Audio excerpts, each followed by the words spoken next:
একের পর এক 4 ছক্কা নুরুল হাসান সোহান এবং আফিফ হোসেন ধ্রুবর ব্যাটে। সবশেষে আফিফের বল হারানো। চট্টগ্রামের বীরশ্রেষ্ঠ মতিউর রহমান স্টেডিয়ামে আফিফ সোহান মিলে এইচপির বোলারদের বিপক্ষে রীতিমতো ঝড় তুললেন। দুজনের হাফ সেঞ্চুরিতে এ দলও স্কোরবোর্ডে 168 রানের সংগ্রহ দাঁড় করালো। বল হারিয়ে আফিফ থাকলেন নট আউট। 58 রানের ইনিংস খেলে সোহান আউট হলেও তিনি যে দুর্দান্ত ফর্মে আছেন সেটা আরও একবার প্রমাণ করলেন। চলো উড়াই খুশি।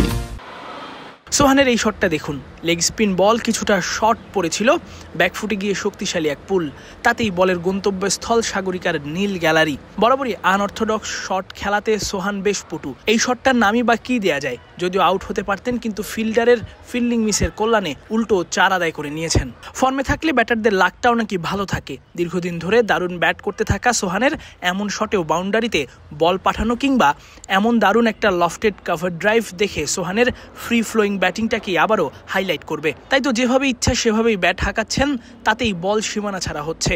সোহানও বাউন্ডারি আদায় করে নিতে পারছেন। সব মিলিয়ে 5টি 4 আর 3টি ছক্কায় 36 বলে সোহানের 58 রানের ইনিংস।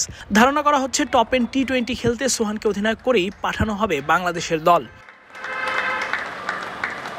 এই ফর্মটা অস্ট্রেলিয়ায় বহন করতে পারলে বাংলাদেশ এসপি দলও লাভবানই হবে। সোহানের দেখা দেখি আফিফ হোসেন ধ্রুব আনঅর্থোডক্স শটের পসরা সাজিয়েছিলেন যেন। বাংলাদেশ জাতীয় দলের সহকারী কোচ মোহাম্মদ সালাউদ্দিনের ছেলে সান্দিদ আছেন এইচপি দলের সঙ্গে। আর সান্দিদের চায়নাম্যান বোলিং দেখেই রিভার্স সুইপ ধ্রুবর। ফিল্ডারের বাধায় 4 না হয় এবার আর কোনো রিস্কই নিলেন না। সান্দিদের বলকে সোজা ওভার বাউন্ডারি হাঁকালেন একেবারে মিড উইকেটের ওপর দিয়ে। মজার একটা দৃশ্যও দেখা গেল। বোলার আসাদুজ্জামান পায়েলের হাত ছুটে বল ড্রপ পড়েছিল পিচের একেবারে সামনে। বলের গতি কমে যাওয়ায় আফিফও জোরে হিট করতে গিয়ে এক হাত ছুটে গেছে ব্যাট থেকে। বোলার ব্যাটারের এমন কাণ্ড দেখে ফিল্ডারও চেষ্টা করেও ক্যাচটা ধরতে পারেননি। তবে আফিফের এই 2 শটই বলে দিচ্ছে আত্মবিশ্বাস বেড়েছে অনেকদিন ধরেই জাতীয় দলে না থাকা এই ব্যাটারের। এই সময়টায় নিজেকে তিনি প্রস্তুত করেছেন। শেষটায় বিশাল ছক্কা হাঁকিয়ে বলটাকেই হারিয়ে ফেললেন। তাসফিক পলক, ক্রিক ফ্রেঞ্জি।